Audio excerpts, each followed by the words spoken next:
கிறிஸ்துவுக்குள் அன்புக்குரிய சகோதர சகோதரிகளே, இந்த நாளில் தேவனுடைய கிருபையில நாம் அனைவரும் இங்கு கூடி வந்திருக்கிறோம். தேவன் முன்குறிக்காவிட்டால் எங்கே 2-3 பேர் கூடி வர்றீங்களோ அவங்க மத்தியில நான் வாசம் செய்கிறேன்னு சொல்லியிருக்கும் பொழுது, கிறிஸ்து நம்மளோடத்துல வாசம் செய்கிறார்னா நம்ம இங்க 2 பேர் இல்லை 10 பேர்கிட்ட கூடி வந்திருக்கிறோம். நிச்சயமாகவே நம்ம மத்தியில தேவன் வாசம் செய்கிறார் அப்படிங்கிறத நம்ம நிச்சயமாகவே புரிந்து கொள்ளலாம். சரிங்களா? உங்கள நான் ஒரு சில கேள்விகள் கேட்கிறேன். புரிந்து கொள்ளுதலுக்காக தான் ஒரு சில கேள்விகளை கேட்க விரும்புறேன். அதனால நீங்க முடிந்தா அதை பத்தி சொல்லுங்க. சாதாரண கேள்விகள் தான். பைபிள் படிச்சிருக்கிறீங்களா? இல்ல கேட்டிருக்கிறீங்களா? பைபிள் படிக்கிறீங்களா? தினமும் பைபிள் படிக்கிறீங்களா? பைபிள் இல்ல, படிக்க தெரியாது. சரி, படிக்க தெரிஞ்சு படிக்கிறவங்க ஒன்னும் கொஞ்சமாச்சு படிச்சிருக்கிறீங்களா? சரி, அது ரொம்ப முக்கியமானது. சரிங்களா? ஏன்னா வேதம் என்ன சொல்லுதுன்னா, மனுஷன் அப்பத்தினால் அல்ல, தேவனுடைய வாயிலிருந்து வருகிற ஒவ்வொரு வார்த்தையினாலும் உயிரோடு இருப்பான் அப்படின்னு சொல்லப்படுது. அந்த உயிரோடு இருக்கிறதுங்கிறது இந்த மனுஷிக இந்த ஜீவனுக்கானதல்ல, நித்தியத்திற்கும் என்றென்றைக்கும் உள்ள ஜீவனுக்கான ஒரு விஷயத்த பைபிள் படிக்கிறதுனால நம்மளுக்கு என்றென்றும் வாழக்கூடிய ஒரு ஜீவன் கிடைக்கும் அப்படிங்கிறத வேதம் சொல்லுது, பைபிள் சொல்லுது. சரிங்களா? அதுக்காக தான் சொல்றேன். மனுஷன் சாப்பிடாம கூட இருந்துடலாமா, ஆனா வேதத்தின் வசனத்தை உள்வாங்குவதனால், கேட்பதனால் நம்மளுக்கு அநேக விடுதலையும் கிடைக்கும் அப்படிங்கிறது வேதம் சொல்லுகிற உண்மை. சரிங்களா? சரி, இப்ப நீங்க எல்லாம் நான் சில கேள்விகள் கேட்கிறேன், நீங்க புரிந்து கொள்வதற்காக தான். நீங்க எப்படி படிச்சிருக்கிறீங்க என்னங்கிறத தெரிஞ்சுக்கிறதுக்காக தான் நான் சொல்றேன். சரிங்களா? ஏன்னா நம்ம தொடர்ந்து வாரந்தோறும் உங்களுக்காக நாங்க ஒரு சில பைபிள்ல இருந்து ஒரு சில ஆழமான காரியங்களை நாங்க எடுத்துரைக்க போறோம். அதுக்கான ஒரு அறிமுகமான ஒரு விஷயத்தை தான் இந்த நாள்ல ஒரு அரை மணி நேரத்துக்குள்ள நம்ம சிந்திக்க இருக்கிறோம். சரிங்களா? அந்த வகையில நம்ம கிறிஸ்தவத்துல வந்திருக்கிறோம், கிறிஸ்துவ விசுவாசிக்கிறோம். இது எவ்வளவு நாளா உங்க வாழ்க்கையில இருக்குன்னு சொல்ல முடியுமா? கிறிஸ்துவ எப்ப ஏற்றுக்கொண்டீங்கன்னு நான் கேட்கிறேன். ஒரு 10 நாளா, 1 வருஷம், 2 வருஷம், 10 வருஷமா? நீங்க எல்லாம் சரி சரி. உங்க வீட்டுல எல்லாம் பைபிள் இருக்கா? சரி, பைபிள் உங்க வீட்டுல இருக்கிறதுக்கு அனுமதி இருக்கா? முதல்ல அதுவே பெரிய பிரச்சனையா இருக்குங்க. இப்ப கூடுகைக்கு வர்றதே பெரிய பிரச்சனையா தான் இருக்கு, இல்லைங்களா? ஓகே, அப்ப பைபிள்ங்கிறது தயவு செய்து நீங்க படிக்கணும். ஒருவேளை இந்த மாதிரியான கூடுகை வரும்போதுதான் நம்ம அதை ஏற்பாடு பண்ணலாம். உங்களுக்கு தேவையான பைபிள்லாம் நாங்க வாங்கி தரோம். பைபிள்ங்கிறது ஜீவனுள்ள வார்த்தைக்குரிய ஒரு விஷயமா இருக்கிறதுனால ஒவ்வொருத்தரும் நீங்க அதை வாங்கி வைத்துக் கொள்ளுங்கள். அல்லது அது எங்க கிடைக்குமோ வசனம், இப்போ உதாரணமா இந்த சிஸ்டர் வீட்டுல கூட கூடி உட்கார்ந்து ஒரு 15 நிமிஷம் பைபிள் வசனத்தை வாசிங்க அப்படின்னு சொல்லிட்டு வாசிக்கிற சகோதர சகோதரிகளை வாசிக்க வச்சு நீங்க கேட்டுட்டு போகலாம். அது ரொம்ப ஆறுதலா இருக்கும், தேறுதலா இருக்கும். சரிங்களா? ரொம்ப சந்தோஷமா இருக்கும், நிம்மதி கொடுக்கும். சரிங்களா? நம்ம நிம்மதியை தேடிதான் அலையிற அந்த உலகத்துல அநேக விஷயத்துக்கு. ஆனா உண்மையாகவே இந்த வேதத்துல உள்ள விஷயங்களை நம்ம வசனமாவே படிக்கும் போது அநேக விஷயம் நம்மளுக்கு ஆறுதலும் தேர்தலும் கொடுக்கக்கூடிய ஒரு வசனங்களாக தான் இருக்குதுங்கிறத நம்ம ஃபர்ஸ்ட் புரிஞ்சுக்கிறோம். சரிங்களா? சரி, அடுத்ததாக நம்ம ஒரு முக்கியமான ஒரு விஷயம், நீங்க எல்லாம் மற்ற மதத்தை சார்ந்திருந்தும் கிறிஸ்தவத்துக்குள் ஏற்றுக்கொண்டு வந்திருக்கிறீங்க. அதுக்குள்ள ஏதோ ஒரு விஷயம் இருக்குங்கிறத புரிஞ்சு அதற்காக நீங்க அர்ப்பணிக்க தயாரா இருக்கிறீங்க, இல்லைங்களா? அப்படிங்கிறப்ப கிறிஸ்தவன் இப்படிதானே நம்ம மத ரீதியா பிரிச்சுக்கிறோம், இந்து, முஸ்லிம், இல்லைங்களா? இப்ப கிறிஸ்தவன் என்றால் என்ன அப்படிங்கிற ஒரு கேள்வியை மையப்படுத்தி ஒரு சில விஷயங்களை பத்தி நம்ம புரிந்து கொள்ள முயற்சி பண்ணலாம். சரிங்களா? இப்ப கிறிஸ்தவர்கள், கிறிஸ்து அப்படிங்கிற ஒரு வார்த்தை இருக்கு இல்லையா? கிறிஸ்துங்கிற ஒரு வார்த்தை அது கிரேக்க பதத்துல சொல்லப்படுறது. இதே விஷயத்த எபிரேய பதத்துல சொன்னோம்னா மெஷியா அப்படின்னு சொல்லப்படுது. இது ஆங்கிலத்துல சொன்னோம்னா அனாயிண்டட் ஒன். சரிங்களா? Anointed one. இதை தமிழ்ல சொல்லணும்னா கிறிஸ்து, கிறிஸ்தவன் அப்படிங்கிறதுக்கான ஒரு கொஞ்சம் ஆழமா போய் பார்க்கும் பொழுது அபிஷேகம் செய்யப்பட்டவன், அபிஷேகம் செய்யப்பட்டவர் அல்லது அபிஷேகம் செய்யப்பட்டவர்கள். நீங்க அபிஷேகத்தை பத்தி கேள்விப்பட்டிருக்கிறீங்களா? பால் அபிஷேகம், சொல்லுங்க, என்னென்ன அபிஷேகம் இருக்கு? நீங்க என்னமா? பால் அபிஷேகம், இளநீ அபிஷேகம், தயிர் அபிஷேகம், இதெல்லாம் கேள்விப்பட்டிருக்கிறீங்களா? பார்த்திருக்கிறீங்களா? எப்படி பண்ணுவாங்க? போதி என்ன பண்ணுவாருன்னு கேட்கிறேன். சாமி மேல ஊத்துவார். இதுதானே அபிஷேகம். நீங்க பார்த்தது, கண்ணால பார்த்த ஒரு விஷயம். இதுதான் கிறிஸ்தவம் அப்படிங்கிறதுக்கான வார்த்தையினுடைய அர்த்தமே அபிஷேகம் தான். சரிங்களா? இப்ப ஒரு சிலையை வச்சு அது நம்மள்கிட்ட பேசாது, அது எதுவுமே செய்யுமா செய்யாததில்ல, அதுக்கு உருவேற்றி அதுக்கு அவ்வளவு பவர் கொடுத்து அது செயல்படுறதா நம்ம நம்புறோம். உலகத்தில் உள்ள எல்லாருமே நம்புறாங்க. ஏன் ஆர்சிலையும் கூட தான் சிலை இருக்குது இல்லைங்களா? அப்ப அப்படிப்பட்ட சிலைகள் மேல் ஓதும் பொழுது, அது அபிஷேகம் செய்யப்படும் பொழுது அது பவர் ஏறுதுங்கிற மாதிரி நம்ம பார்க்கணும். ஆனா இந்த கிறிஸ்தவத்துல நாம் புரிந்து கொள்ள வேண்டிய ஒரு விஷயம் என்னன்னா, யாரோ ஒருத்தரை அபிஷேகம் செய்கிறார். எப்படி இந்துல ஒரு பூசாரி சிலை அபிஷேகம் செய்யறாரு இல்லையா? அது பேசாது, அது வச்ச இடத்துலதான் இருக்கும், திருப்பி வச்சா திருப்பி வச்ச மாதிரி இருக்கும். அதான் நமக்கு நடந்து வருமா? அது இல்லை. இது கொஞ்சம் அறிவுபூர்வமான சிந்தனைக்கு நம்ம புரிந்து கொள்வதற்காக நான் சொல்றேன். ஆனா அபிஷேகம் என்ற ஒரு வார்த்தை, ஒருவர் அபிஷேகம் செய்யணும், இன்னொருத்தர் அபிஷேகத்தை என்ன பண்ணிக்கணும்? பெற்றுக்கொள்ள வேண்டும். அப்படிப்பட்ட துவம் தான் கிறிஸ்தவம். அப்படிப்பட்ட கிறிஸ்து தான் யாரையோ ஒருத்தரால அபிஷேகம் செய்யப்பட்டிருக்கிறார். நம்ம கிறிஸ்தவத்துல இயேசுவை பத்தி தெரியும், தெரியுங்களா? இயேசு யாரு? அப்படி சிலுவையில தொங்கிட்டு இருப்பாரு, பார்த்துருப்பீங்களா? இப்படி ரத்தம் சிந்தி இருப்பாரு, பார்த்துட்டு இருக்கீங்களா? சிலுவையில உயிர் விட்டார பார்த்துட்டு இருந்திருப்பீங்களா? அவர் தான் இயேசு. இயேசுங்கிற பேருனால இந்த பூமியில வந்தவர். அவரை இந்த பூமியில வந்து வாழும் பொழுது யாரோ ஒருத்தர் அவரை அபிஷேகம் பண்ணாரு. நம்ம சில அபிஷேகம் பார்த்து கேட்டுருக்கோம். ஆனா இங்க என்னன்னு பாக்குறோம்? இயேசுவை அபிஷேகம் செய்திருக்கிறாங்க. அதனாலதான் இயேசு கிறிஸ்து அப்படின்னா என்ன அர்த்தம்? தமிழ்ல சொல்லுங்க பார்ப்போம். இயேசுவை அபிஷேகம் செய்யப்பட்டிருக்கிறாரு. இயேசு என்ன பண்ணப்பட்டிருக்கிறார்? அபிஷேகம் செய்யப்பட்டிருக்கிறார். எதனால அபிஷேகம்? நீங்க சொன்ன மாதிரி இளநீ அபிஷேகமா, சந்தன அபிஷேகமா, நெய் அபிஷேகமா, பால் அபிஷேகமா? அவர் நம்மளுக்காக ரத்தம் சிந்தினார். நம்மளுடைய தவறுகளுக்காக, நம்முடைய பாவங்களுக்காக, மீட்கும் பொருளுக்குரிய விஷயத்துல அவருடைய தன்னுடைய ஜீவனையும் கொடுத்தார், பாடுபட்டார், மரணம். அது நமக்கு அவர் செஞ்ச ஒரு விஷயம். நம்ம அனைவருக்குமே அவருடைய ரத்தம் சிந்ததுனால, அவருடைய மரணத்தினால நம்மளுக்கு என்ன ஆயிருக்குன்னா, படுகுழியில் பாவத்தில் விழுந்திருக்கிற நம்மளை, பாவத்தின் சம்பளம் என்னன்னு சொல்லப்படுதுன்னா மரணம். பாவம். ஒரு சின்ன 5 ரூபா திருடினாலும் பாவம் தான், லட்ச ரூபா திருடினாலும் பாவம் தான். ஒரு பெண்ணை தவறான ஒரு விபச்சார இதுல செய்யறாங்கல்ல, அது தப்புன்னு சொல்றோம். ஆனா வேதம் பைபிள் என்ன சொல்லுதுன்னா, ஒரு பெண்ணை இச்சையான நோக்கத்துல அப்படின்னு ஒரு தப்பான எண்ணத்துல பார்த்தாலே என்னன்னு சொல்லப்படுது தெரியுங்களா? வேதத்துல அதுவும் விபச்சாரம் சொல்லப்படுது. அது மனசளவுல செஞ்சாலே என்னன்னு சொல்றது? கொலை செய்யாதேன்னு நம்மளுக்கு சட்டங்கள் இருக்கு, பழைய ஏற்பாட்டிலையும் இருக்கு, இப்போ உலகளாவிய சட்டங்கள் இருக்கு. ஆனா வேதம் சொல்லுது, ஒரு மனுஷனை வீணன், முட்டாள் அப்படின்னு சொன்னாலே நம்மளுக்கு தண்டனைக்குரிய இது இருக்கு அப்படின்னு வேதம் சொல்றது. மனசளவுலயே நம்ம என்ன பண்ணக்கூடாது, தப்பா இருக்கக்கூடாதுங்கிறத சொல்லக்கூடிய ஒரு விஷயத்துக்குரிய ஒரு ஆழங்களை சொன்னவர் தான் நம்முடைய ஆண்டவராகிய இயேசு என்கிற அபிஷேகம் செய்யப்பட்டவர். சரிங்களா? அப்ப அப்படிப்பட்ட அபிஷேகம் செய்யப்பட்டவர் யாரால் அபிஷேகம் செய்யப்பட்டார்? நல்ல கவனிங்க. யாரால் அபிஷேகம் செய்யப்பட்டார்? சில அபிஷேகங்கள்ல ஒரு மனிதனை இன்னொருவர் அபிஷேகம் செய்திருக்கிறார். அப்போஸ்தலர் 10ஆம் அதிகாரம் 37, 38. அப்போஸ்தலர் 10ஆம் அதிகாரம் 37, 38. அப்போஸ்தலர் 10ஆம் அதிகாரம் 37 மற்றும் 38 வசனம். யோவான் பேஜ் நம்பர் சொல்லிருங்க. யோவான் இல்ல, அப்போஸ்தலர் 177ஆம் பக்கம், 10ஆம் அதிகாரம் 177 37. யோவான் ஸ்நானனை குறித்து பிரசங்கித்த பின்பு கலிலேயா நாடு முதற்கொண்டு யூதேய தேசமெங்கும் நடந்த சங்கதி இதுவே.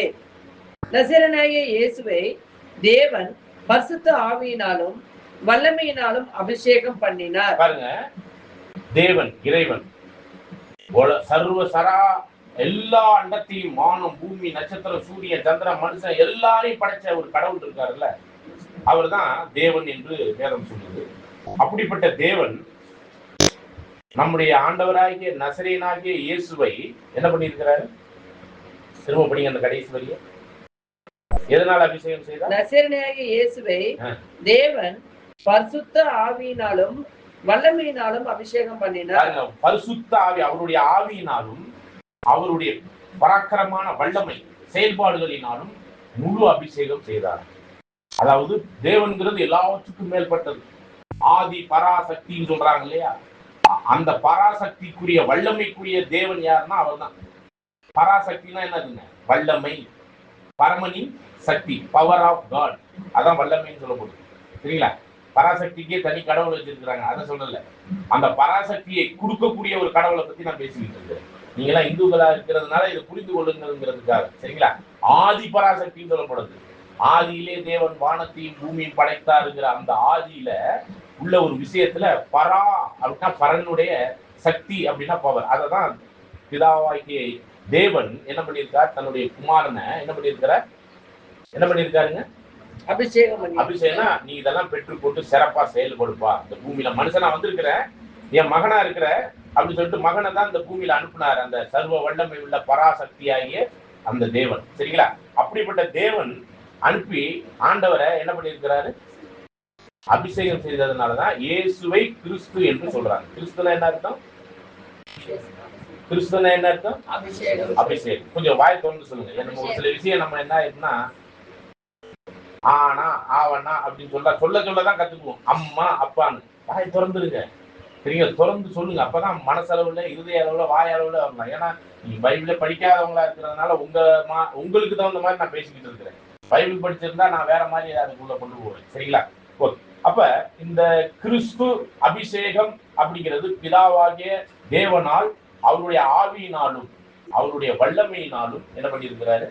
அபிஷேகம் செய்யப்பட்டிருக்கிறார். இப்ப நாமெல்லாம் ஒருவேளை நீங்க எந்த மதத்துல வேணாலும் இருந்திருக்கலாம். இப்ப கிறிஸ்துவை ஏற்றுக்கிட்டு வந்துட்டா நாமெல்லாம் என்னன்னு சொல்லலாம்?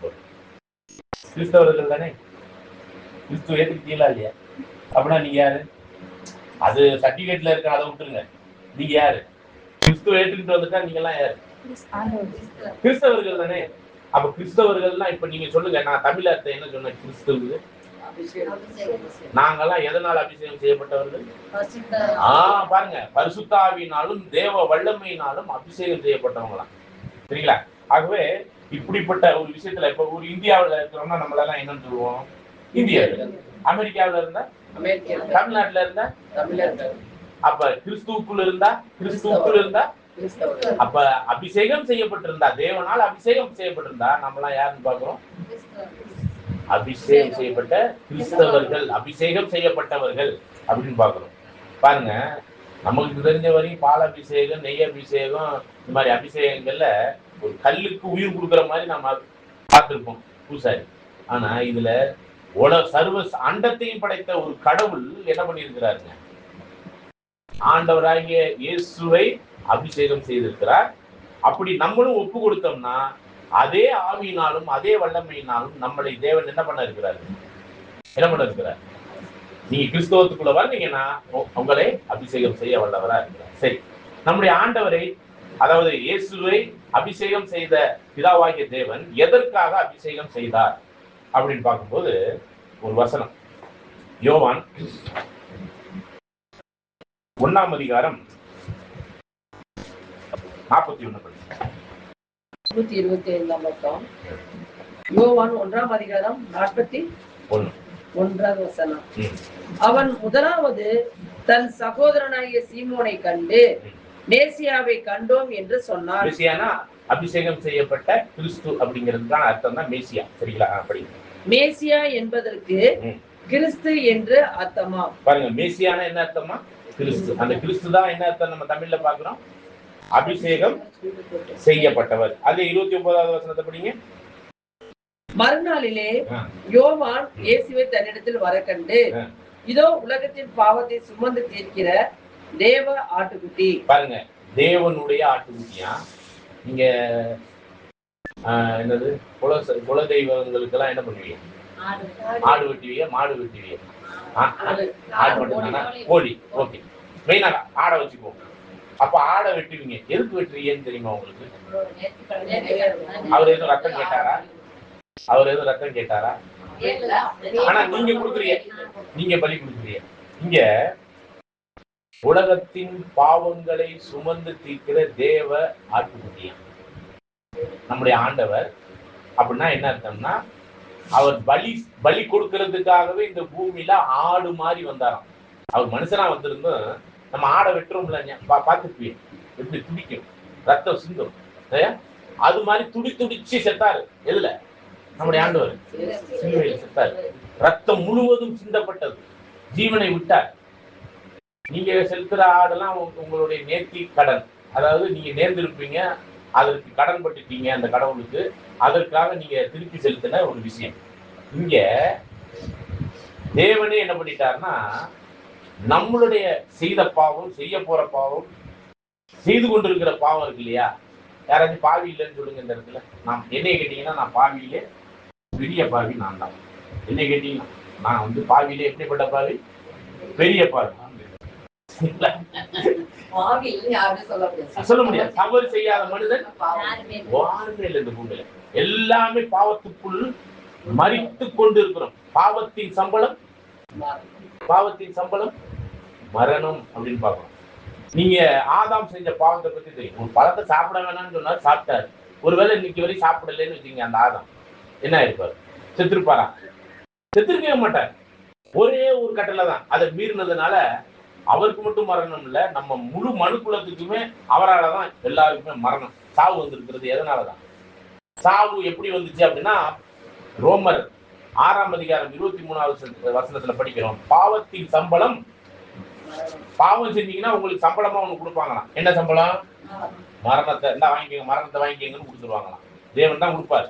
அப்ப படிங்க, அந்த வசனத்தை படிங்க, பேஜ் நம்பர் சொல்லிட்டு படிங்க. எடுத்துட்டீங்களா? 6:23. பாவத்தின் சம்பளம் மரணம், தேவனுடைய கிருபைவனாமோ நம்முடைய கர்த்தராகிய இயேசு கிறிஸ்துவினால் உண்டான நித்திய ஜீவன். பாருங்க, பாவத்தின் சம்பளம் மரணம், ஆனா தேவனால கொடுக்கப்படுகிற இலவச கொடையம், இலவச கிஃப்ட். நீங்க கிஃப்ட் யாருக்கு கொடுப்பீங்க? ஏதாச்சும் ஒரு நிகழ்ச்சி கொடுப்பீங்கல்ல, காது குத்து, கல்யாணம், அப்புறம் பெருத்துட்டு கொடுத்துருக்கிறீங்களா? கொடுத்துட்டு அதுக்கப்புறம் நீங்க அந்த கிஃப்டை நீங்களே வச்சுக்கோங்கன்னு சொல்லிட்டு வந்திருப்பீங்களா? அதுக்கப்புறம் உங்க வீட்டுல கிறிஸ்துமஸ், சாரி மன்னிச்சுக்கோங்க, பிறந்த நாள், காது குத்து வைப்பீங்களா? அவங்க திருப்பி கொடுக்கலன்னா என்ன பண்ணுவீங்க? அது கிஃப்டா தானே கொடுத்து எப்படி கேட்கலாம்? நாங்க செஞ்சதை திருப்பி கொடுக்கணும்னு கேக்குறீங்கல்ல. ஆனா தேவன் நம்ம செஞ்ச தவறுக்காக, பாவங்களுக்காக கிறிஸ்துவ பலியா கொடுத்திருக்கிறாரு. பலியா கொடுத்துட்டு உங்களுடைய பாவத்துக்கும் என்னுடைய பாவத்துக்கும் ஜீவனை பெறும்படிக்கு இந்த வசனம் என்ன சொல்றா? பாவத்தின் சம்பளம் மரணம், ஆனால் தேவன் கொடுத்திருக்கிற, ஆங்கிலத்தில் சொல்லப்படுது ஃப்ரீ கிஃப்ட் ஆஃப் காட். நம்ம கிஃப்ட் கொடுப்போம், திருப்பி வாங்குறதுக்கு கிஃப்ட் கொடுப்போம், ஆனா இலவச கிஃப்ட் கொடுத்திருக்கிறாராம். இலவச கிஃப்ட் எப்படி சொல்லுங்க பாப்போம்? இலவச கிஃப்ட் எப்படி? திருப்பி கொடுக்காத கிஃப்ட், சரிங்களா? அப்படிப்பட்ட ஒரு கிஃப்ட் என்ன கொடுத்திருக்கிறார்? படிங்க அந்த வரியை திரும்ப. கிருபை வரம்னு போட்டிருக்கு இல்லையா? அதுல இலவச கிஃப்ட்னு போட்டு பாருங்க, கொஞ்சம் அர்த்தம் நல்லா தெளிவா புரியும். கிருபை வரத்துக்கு அப்படிங்கிற வார்த்தைக்கு பதிலா தேவனுடைய இலவச கிஃப்ட் என்னவென்றால் நம்முடைய கர்த்தராகிய இயேசு கிறிஸ்துவினால் உண்டான நித்திய ஜீவன். பாருங்க, இது வந்து முற்றிலும் நீங்க நித்தியத்திற்கும் வாழ்றதுக்கு இலவசமா வச்சுக்கணும்னு கொடுத்துட்டாரு. எப்படி கொடுத்துருக்கிறாரு? நீங்க எதுவும் ஆடு பலி செலுத்தணுமா? கோழி பலி செலுத்தணுமா? பொருத்தனை செஞ்சாக்க நீங்க என்ன பண்ணியாகணும்? ஆடு கோழிகளை செலுத்தாம விட்டா என்ன குத்தமாயிரும்? சாமி குத்தமாயிரும். ஏதாச்சும் சாமி வந்து என்ன பண்ணிடுவார் நம்மள? பாருங்க எவ்வளவு பயமா இருக்கு பாருங்க கடவுளை பார்த்தாலே. அவர் இந்த ரத்தத்துக்கு, இந்த பலிக்கும் அவர் ஏங்கிக்கிட்டு இருக்கிறாரா? ஆனா தேவன் என்ன பண்ணிட்டாருன்னா, படிக்கலாம், யோவான் 3:16 பேஜ் நம்பர் சொல்லி படிங்க. இந்த ஜனங்கள் எல்லாருமே பாவிகளா இருக்கிறாங்கன்னு தெரிஞ்சிருச்சு. இந்த பாவத்தில இருந்து விடுதலை ஆவதற்கு வழி இல்லை, எல்லாம் செத்துக்கிட்டு இருக்கிறோம். நீங்களும் நானும் சாவுறதுக்கு காரணம் பிறக்கும் போதே நம்ம தலையில எழுதியாச்சு, சாவு உனக்கு இருக்கு அப்படின்னு. யாராவது தப்பிக்கிறாரு சொல்லுங்க, நான் அவங்க பின்னாடியே போயிருந்தேன். யாராவது இருக்கிறீங்களா? இந்த சாவுல இருந்து தப்பிக்க எவனாலையும் முடியாதுங்கிறதான் என்னது எல்லாருக்கும் தெரிஞ்ச ஒண்ணு. இப்ப படிக்கலாம் சிஸ்டர், பேஜ் நம்பர் சொல்லிட்டு படிங்க. யோவான் 3:16. 127. உலகத்தை அக்கினி இல்ல 16.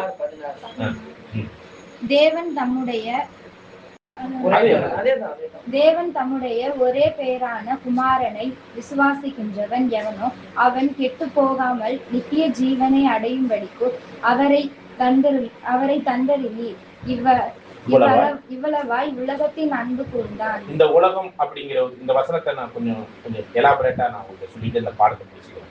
இந்த உலகம் அப்படின்னா இதுல யார் இருக்கிறா? மனுஷர்களை மட்டும் சொல்றேன். யார் இருக்கிறா? இந்து முஸ்லீம் அப்புறம் அவ்வளவுதானா? சொல்லுங்களேன், சும்மா நிறைய பேர் இருக்கிறான்னு நான் தான் சொல்லிட்டு போலாம். கிறிஸ்தவர்கள் ஜாதியை விட்டு சரி ஜாதி கூட இருக்கலாம். இது மாதிரி மறவர் கல்லறி இது மாதிரி பலர் இருக்கிறாங்க. பெரியார் குரூப் இருக்கிறாங்க, கடவுளே இல்லைன்னு குரூப் கூட இருக்கிறாங்க. இது எல்லாம் சேர்ந்ததுதான் உலகம், அப்படித்தானே? இத்தனை உலகத்தில் உள்ள இன்னைக்கு கணக்கெடுக்கு முன்படி ஏறக்குறைய 800 கோடி பேர் இருக்கிறாங்களாம் இந்த உலகத்துல. மொத்தமா ஏறக்குறைய 800 பேர் இருக்கிறாங்க. இந்த 800 கோடி பேர் இன்னைக்கு பாத்தீங்கன்னா 6000 வருஷத்துக்கு முன்னாடியில இருந்து ஜனங்கள் பழகி பெருகி வந்துகிட்டே இருக்கிறாங்க. இன்னைக்கு வரைக்கும் 800 கோடி ஜனங்களும் இந்த உலகத்தை சார்ந்தவர்கள் இன்னைக்கு உள்ளவங்க.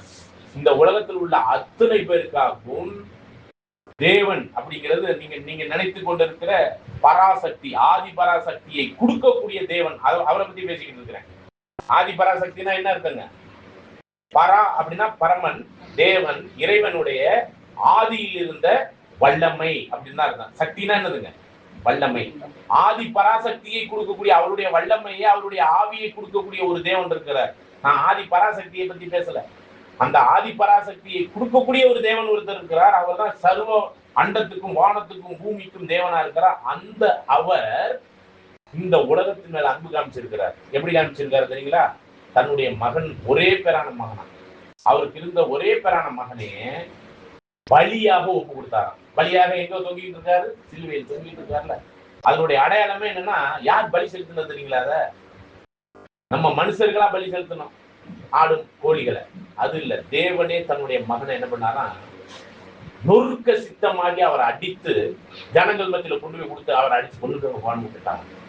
இஸ்ரேல் ஜனங்கள் என்ன பண்ணிட்டாங்க? அவரை அடிச்சு நொறுக்கும்படிந்தா என் மகனை அடிச்சு கொண்டுக்கங்கன்னு கொடுத்துட்டாரு. அவங்களும் அடிச்சு சிலுவையில அடைஞ்சு காரி துப்பி. இன்னும் சொல்ல போனா நம்முடைய ஆண்டவராய் இயேசு கிறிஸ்துவை பத்தி பார்க்கும்போது அவருடைய பவர் வந்து சாதாரண பவர் எல்லாம் இல்லைங்க. கடலை அதட்டுனா நிற்கும், பேய் வரட்டுனா செத்தவங்களை எழுப்பி இருக்கிறார், நோய்களை போய்க்கு இருக்கிறார் மனுஷனா இருக்கும்போது. இன்னொரு முக்கியமான ஒரு விஷயத்த சொல்றேன். இந்த உலகத்தை, வானத்தையும் பூமியை படைக்கும் பொழுது பிதாவாகிய தேவனோடு இருந்து இந்த வானத்தையும் பூமியை படைத்த அப்படிப்பட்ட வல்லமை உள்ள பவர்ல இருந்தவர் தான் யாருன்னா, அப்ப அந்த படைப்புல நாமளும் ஒரு படைப்பு தானே, நாமளும் ஒரு படைப்பு தானே. படைத்தவர் யாருன்னா பிதாவும் குமாரனும் சேர்ந்துதான் படைச்சிருக்கிறாங்க. அந்த படைத்தவர் மனிதனா வரும்போது இஸ்ரேல் ஜனங்கள் அவர் மூஞ்சில காரி உமிழ்ந்தார்கள். காரி என்ன பண்ணாங்க? உமிழ்ந்தார்கள்னா என்ன அர்த்தம்? இங்க ரோட்ல யாராச்சும் போகும்போது அவங்களுக்கு எத்தி வந்து அப்படின்னு துப்பி இருப்பாங்க. யார பாத்திரா துப்புற? எப்பமா இல்லையா? எப்பமா இல்லையா? படைச்சவரை பாட்டு காரி துப்புறாங்க. எவ்வளவு பெரிய அதிகாரித்துவத்தில் உள்ளார் நம்முடைய ஆண்டவராக இயேசு கிறிஸ்துவர். காரி மூஞ்சில துப்புறாங்க, சாட்டையால் அடித்தாங்களா. இதெல்லாம் எதுக்கு வாங்கினா? அவரு ஏங்க வாங்கினா? அப்படியே பிதா சொல்லிட்டார். எதுக்கு? இந்த மனுக்குலம் முழுவதும் பாவத்துல மரித்து கொண்டிருக்கு. இந்த மரணத்துக்குள்ள போற மனுக்குலத்தை மீட்டெடுப்பதற்காக தன்னுடைய மகனையே என்ன பண்ணாரா? பலியாக கொடுத்தார். விசுவாசிக்கிறவங்களுக்கு என்ன கொடுக்குறேன்னு சொல்லிட்டாரு. படிங்க அந்த வசனத்தை, திரும்ப படிங்க. ஆண்டவர் எனக்காக தான் மரிச்சிருக்கிறான்னு நீங்க விசுவாசிட்டீங்கன்னா உங்களுக்கு ஃப்ரீயா ஒண்ணு கொடுக்குறாரு. ஏற்கனவே பார்த்தோம், பாவத்தின் சம்பளம் மரணம், இலவசமான கிருபை வரமோ கிஃப்டோ என்னன்னா நித்திய ஜீவன். இதை படிங்க. தேவன் தம்முடைய ஒரே பேரான குமாரனை விசுவாசிக்கின்றவன் எவனோ அவன் கெட்டு போகாமல் நித்திய ஜீவனை அடையும்படிக்கு அவரை தந்தருளி இவ்வளவாய் உலகத்தின் அன்பு கூர்ந்தார். பாருங்க, அடுத்த வசனம் கூட படிங்க. உலகத்தை ஆக்கினி குலங்களால் தீர்க்கும்படி தேவன் தம்முடைய குமாரனை உலகத்தின் அனுப்பாமல் அவராலே உலகம் ரட்சிக்கப்படுகிறது. இந்த உலகத்துக்குள்ள ஆண்டவர் முதலாம் வருகையில வந்து மரித்த காரியத்துல மனுஷனா வந்ததுடைய நோக்கம் என்னன்னா, இந்த உலகத்தை ஆக்கினைக்கு ஏதுவான தீர்ப்பு சொல்லி நரகத்துக்கு போ அப்படிங்கிறதுக்காக குமாரன் அனுப்பலையா. ஆனா அவர் வந்து மரித்ததின் நோக்கம் சிலுவையில் தொங்கிக் கொண்டிருக்கிறார்ல, ஆங்காங்கே பார்த்துருக்கிறீங்கல்ல, மனசுல தெரியுதுல. அதனுடைய நோக்கம் என்னன்னா, அதை அழிப்பதற்காக அல்ல, அவர் மூலமாய் உலகம் ரட்சிப்படையணும்னா எல்லாரும் உயிரடையணுங்கிறதுக்காக தான் அவர் என்ன பண்ணியிருக்கிறாருங்க, தன்னுடைய மகனை. இன்னும் சொல்ல போனா பரலோகத்திலிருந்து அவருடைய மகனை அனுப்பும் போது கொஞ்சம் நினைச்சு பாருங்க. என் மையம் இருக்கலாம் அப்பா, நீ அந்த கேரளா வரைக்கும் போயிட்டு உயிர் போனாலும் போயிடும், சொல்ல முடியாது. அங்கே போயிட்டு நீ எனக்காக வேலை பார்த்துட்டு வரணும்னு சொன்னா மகன் போவானா முதல்ல? இல்ல உங்களுக்கு தான் அப்படி அனுப்புவீங்களா? அந்த அன்பை பாருங்க, எந்த அளவுக்கு அன்புக்கு முன்னிருக்கிறாங்கன்னு அந்த அன்பை பாருங்க. நம்மளால முடியாத அந்த அன்பு. தன்னுடைய மகனை பலியா கொடுத்திருக்கிறார். தன்னுடைய மகனை உயிர் கொடுத்து அவமானப்படுத்தப்பட்ட நிலைமைக்கு ஒப்பு கொடுத்தார். இந்த அளவுக்கு நம்ம மேல அன்பு கொடுத்திருக்கிறார். இந்த அன்பை பத்தி, இந்த ஆழங்களை பத்தி தெரிஞ்சு கொள்றதுக்கு நிறைய இருக்கு. ஆகவே அன்புக்குரிய சகோதர சகோதரிகளே, நாங்க இது மாதிரி தான் தொடர்ந்து இந்த ஒரு கூடுகையை வாரந்தோறும் உங்களுக்கு எடுத்துரைக்கிறதுக்கு நாங்க வாங்கியா இருக்கோம். இதுக்கு நீங்க கொடுக்க வேண்டியது என்ன தெரியுமா? என்ன கொடுக்க? சரியான பதில், ஒத்துழைப்பு. நல்ல வேலை, தசம பாகம் காணிக்க கொடுக்கணும்னு சொல்லாம மாட்டீங்க. நாங்க தசம பாகம் காணிக்க வாங்குற ஆளுகளே இல்லை. நல்லா புரிஞ்சுங்க. நாங்க இதை இலவசமா உங்களுக்கு கொடுக்கணும். சரிங்களா? ஒருவேளை அவர் திருப்பூர்ல இருந்து வரணும்னா யாராவது திருப்பூர் போயிட்டு வந்துருப்பீங்க. எத்தனை கிலோமீட்டர் போகணும்? 300 கிலோமீட்டர் இங்க இருந்து போய் 200 250 6 மணி நேரம் பஸ்ல வரணும். இது மாதிரி நாங்க பேரா வரும். இது மாதிரி அங்கே இருந்து வர்றோம் சகோதரர்கள்லாம் நிச்சயமா வருவோம். இதை முற்றிலும் உங்களுக்கு இந்த வேதத்தின் ஆழங்களை இலவசமா கொடுப்பதற்கு நாங்க வந்திருக்கோம். இதுக்கு நீங்க எங்கள்கிட்ட கொடுக்க வேண்டியது என்னது? ஒத்துழைப்பு. சரிங்களா? நீ கரெக்ட் டைமுக்கு வந்துருங்க. கரெக்ட் டைமுக்கு வர்றதே ஒரு ஒத்துழைப்பு தான். சரிங்களா? உங்க வீட்டுல வேலைகள் இருக்கும், பெண்களா இருக்கிறீங்க அநேகர், இங்க அமர்ந்திருக்கிறவங்க அத்தனை பேருமே பெண்கள். ஆண்களுடைய ஆதிக்கம் நிச்சயமாகவே இருக்கும். அதனால வீட்டுல உள்ள கடமைகள் எல்லாம் அட்வான்ஸாவே செஞ்சு முடிச்சுட்டு. சரிங்களா? சிஸ்டர் சொன்னாங்க ஒரு 5லேருந்து 6 இல்லைன்னா 5:30லேருந்து 7 இது மாதிரி தான் 1 மணி நேரத்துக்குள்ளாதான் நம்ம இது பண்றோம். இப்போ இந்த நேரத்துல தான் உங்க வீட்டுல உள்ள ஆண்கள்லாம் வீட்டுக்கு வருவாங்க. அதனால அந்த சூழ்நிலையை நீங்க சரியா புரிந்து கொண்டு எல்லா ஒத்துழைப்பையும் குடும்பத்துல செய்ய வேண்டிய கடமைகள் எல்லாம் சரியான முறையில, ஒத்துழைப்புங்கிறது இங்க இல்லை, இங்க வர்றது காட்டிலும் எங்க ஒத்துழைப்பு நீங்க கரெக்டா பண்ணணும் உங்க குடும்பத்துல. சரிங்களா? உங்க குடும்பத்துல சரியான ஒத்துழைப்பை அங்கே செஞ்சுட்டு எங்க போயிட்டு நீங்க நிக்க வச்சுக்க கூடாது. எனக்கு என்ன அப்படிங்கிற அந்த இது இல்லை. அந்த கடமை உணர்வோடு இருந்து இந்த வேதத்தின் ஆழங்களை அறிந்து கொள்வதற்கு உங்களை அன்போடு அழைக்கிறோம். சத்தியத்தை அறிவீர்கள், சத்தியம் உங்களை விடுதலையாகும். விசேஷ விதமா முடிந்தவரை டெய்லி கூட ஒரு குறிப்பிட்ட நேரம் நீங்க சகோதரிகளுடைய வீட்லயோ இல்லை உங்க வீட்லயோ கூடி ஜெபிங்க. ஜெபிக்கும் போது என்ன ஒன்றும் அதிகமாலாம் இல்லை, பைபிள் வசனத்தை படிங்கன்னு தான் சொல்றேன். புதிய ஏற்பாட்டுல ஒருவேளை மத்தேயுல இருந்து ஆரம்பிச்சு ஒரு 5 பேர் கொடுங்க, 10 பேர் கொடுங்க. உங்க வீட்டுல ஒத்துழைப்பு இருந்தா உங்க வீட்டுல கொடுங்க, இல்ல சகோதரி வீட்டுக்கு வந்துருங்க. ஒரு குறிப்பிட்ட டைம்ல நீங்க கூட சொல்லிருங்க. ஒரு 15 நிமிஷம் தான், ஒரு அரை மணி நேரம் பைபிளை வாசிச்சுட்டு ஜெபம் பண்ணிட்டு போகும். வேற எதுவும் இல்லை. மற்றதெல்லாம் தேவன் எல்லாத்தையும் சேர்த்து கொடுப்பாரு. முதலாவது அவருடைய ராஜ்யத்தையும் நீதியை தேடுங்கள், மற்றதெல்லாம் உங்களுக்கு என்ன கிடைக்கும்? சேர்த்து கொடுக்கப்படும் சொல்லியிருக்கு. ஆகவே நீங்க தினந்தோறும் கூட கூடி வாங்க, ஒரு டைம் ஃபிக்ஸ் பண்ணிக்கங்க. அதை ஒரு இயல்பா ஒரு பாரம்பரியமா மாத்திக்கங்க. நாங்க வாரந்தோறும் நாங்க வர்றோம். அது என்ன கிழமை என்னங்கிறத நாங்க சகோதரத்துல முடிவு எடுத்துட்டு வரோம். தேவன் தாமே கிருபையோடு இந்த ஒரு கூலிகையை ஆசீர்வதித்திருப்பார். அவருடைய அன்பை பத்தி புரிஞ்சோம். அவர் எப்படிப்பட்ட ஒரு வல்லமை உள்ள தேவன்கிறத புரிஞ்சிருப்போம்.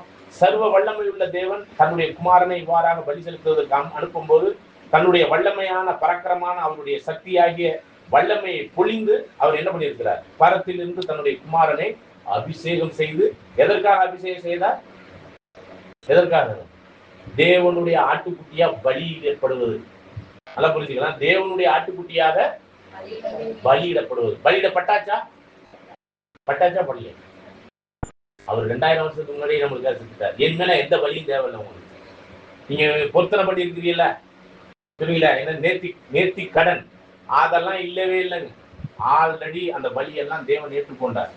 உங்களுடைய ஆசீர்வாதமா இருக்கலாம், உங்களுடைய பராக்கிரமமான செயல்களா இருக்கலாம், உங்களுடைய பலவீனமா இருக்கலாம், உங்களுடைய பாவங்களா இருக்கலாம், உங்களுடைய ஆசீர்வாதமா இருக்கலாம், எல்லாத்துக்கும் சேர்த்து நம்முடைய ஆண்டவர் என்ன பண்ணப்பட்டிருக்கிறார்? பலியிடப்பட்டு அந்த ஆசீர்வாதத்தெல்லாம் நம்மளுக்காக வாங்கி கொடுத்துட்டார். அதை நம்ம வாங்கிக்கணும். அவ்வளவுதான். கொடுங்க அப்பா அப்படின்னு வாங்கிக்கிறதா. நீங்க எந்த இதுவும் பண்ண வேணாம், எதுவுமே உங்களை அணுகாது. சரிங்களா? அந்த பயம்லாம் வேணாம். கடவுளை நம்புங்க. உண்மையான கடவுள் அப்படிப்பட்டதெல்லாம் விரும்பவே மாட்டார். அப்படி விரும்பி இருந்தாலும் கூட அவர் என்ன பண்ணிட்டார்? தன்னுடைய மகனையே பலி செலுத்தி எல்லாத்தையும் முடிச்சுட்டேன்ட்டார். எந்த பலி நீங்க செலுத்த வேணான்ட்டார். அதனால உங்களுக்குள்ளாக ஒருவேளை இப்படிப்பட்ட பயம் கலக்கங்கள் இருக்கலாம், அதெல்லாம் பற்றி கவலைப்படாது. ஏன்னா அந்த பராசக்தி அப்படிங்கிறது என்னது? தேவனுடைய வல்லமை அந்த வல்லமையை கொடுத்த தேவனை பத்தி அறிஞ்சிருக்கிறோம். பராசக்திங்கிறது வேற, அது ஒரு காரியம், அது ஒரு என்னது வல்லமைக்குரிய ஒரு விஷயம் தான் அது. அந்த வல்லமையை கொடுக்கிற தேவனை பத்தி நம்ம பேசிக்கிட்டு இருக்கோம். புரியுதுங்களா? ஆகவே அதை புரிந்து கொண்டீங்கன்னா நம்ம எப்படிப்பட்ட தேவனுக்குள்ளான தேவனுடைய ஆவியாகி அந்த பரனுடைய சக்தியாகி அந்த வல்லமைக்குள்ளாக நம்ம பெருக போறோம். அந்த வல்லமைக்குள்ளாக பெருகப்பட்டால் நாம் தான் என்னன்னு பாக்குறோம்? வல்லமையினால் நம் பொழியப்பட்டால் நம்ம யாருன்னு பாக்குறோம்? அபிஷேகம்.